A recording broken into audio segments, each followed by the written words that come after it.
So I was asked to clarify some of my main points, and then I realised that I had just started doing these videos because I largely was doing them for people I already knew. Some people I know on Mumsnet, some people I used to talk to on Twitter. And I hadn't really, I know it's stupid, isn't it? I hadn't anticipated that other people who I didn't know would watch them, which is stupid as well.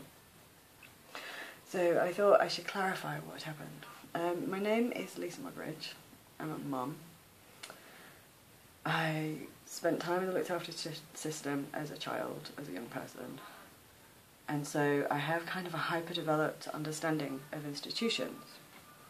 And then I became a social worker, and I worked with what's now a national scandal around child sexual exploitation in Keighley in the middle of the 2000s. And I came out of that job knowing it was system failure because I had come from that system. And then almost immediately I started using Twitter because my daughter was very small, and unfortunately I encountered the media culture around The Guardian and The New Statesman. And then austerity began in 2010, and I was a single parent, and we were absolutely paggered. And I knew that austerity would roll back equality for women in a very meaningful sense, because it was going to remove women's ability to leave abuse, which it did. And there's a video called What Institutional Failure Looks Like, which will explain some of what we've seen over the last 8 years. In 2010 I was invited by the left, who are now around Corbyn, who used the very tiny circle around him. I didn't know that that's what they were. I was invited to speak at Oxford University, and so even though this was all very shit, and the system failure that I had worked in was appalling, and austerity has been really hard, and it has been really hard, I'm not going to lie, it still is hard. Things are really hard. Fortunately, what happened was I kind of met our political establishment, and when they first of all presented to me that they wanted to oppose austerity, I was delighted and I thought that was going to happen. And then it didn't happen. And what they had actually always intended was to triangulate on austerity by creating a fake anti-cuts movement. So what I did, which is what all good social workers do, I recorded how they did this. And the reason that I did this was because I kind of knew that it wasn't possible. The things that were being attempted, the things that were agreed political priorities, they were not possible. So if you look at the playlist Evolution of Systems, that will talk about the systems that I understand. And so once I had met this culture, I realised they had no understanding of these systems. I then went to the London School of Economics to do a master's at their new Inequalities Institute. And there's a playlist called Evolution of a Mediating Class, which is addressed to the research directors. And what I've been able to do over the last 8 years is kind of, because I can see both worlds quite clearly, and for various, I was able to do an assessment of the distance between what our elite cultures understood about these institutions and systems that were in breakdown and what I knew about them, and to bridge the distance. So I've spent the last 8 years kind of learning how to do that.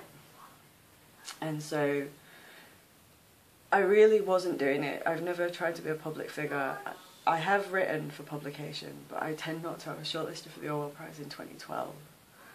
But I tend not to, I'm quite private. But my Twitter account, which was just me talking to my friends, it was really just me talking to my friends, was permanently targeted. And I eventually lost it a couple of months back. And the YouTube videos were just a response to that, saying if you're going to go to this much effort to silence me, then my perspective needs to be on record. And that's what those first 2 playlists are, Evolution of Systems and Evolution of a Mediating Class. They're just me putting my perspective on record. I don't think I had really thought about the fact that people, I know that's really dumb, I know, would watch it. And that's basically all my perspective is. It's like, there's what I know and what our elite cultures know. And in the last 8 years, because of austerity, which was an abusive reflex in policy, I've treated it a bit like a social work assessment, but for a country. I know, that's really dumb. Because I figured, even if I can't do anything, and I am completely powerless right now, that because this stuff's cyclical, that at the next point in history where we reach this point, this record would be useful. And so I have a blog, Idge of Reason at wordpress.com. I'll put a link down there. You can find my written work under Lisa Ansell, which is my married name, or Lisa Muggeridge, which is my divorced and maiden name, and my actual name. And you can read like published work going back through the last 8 years.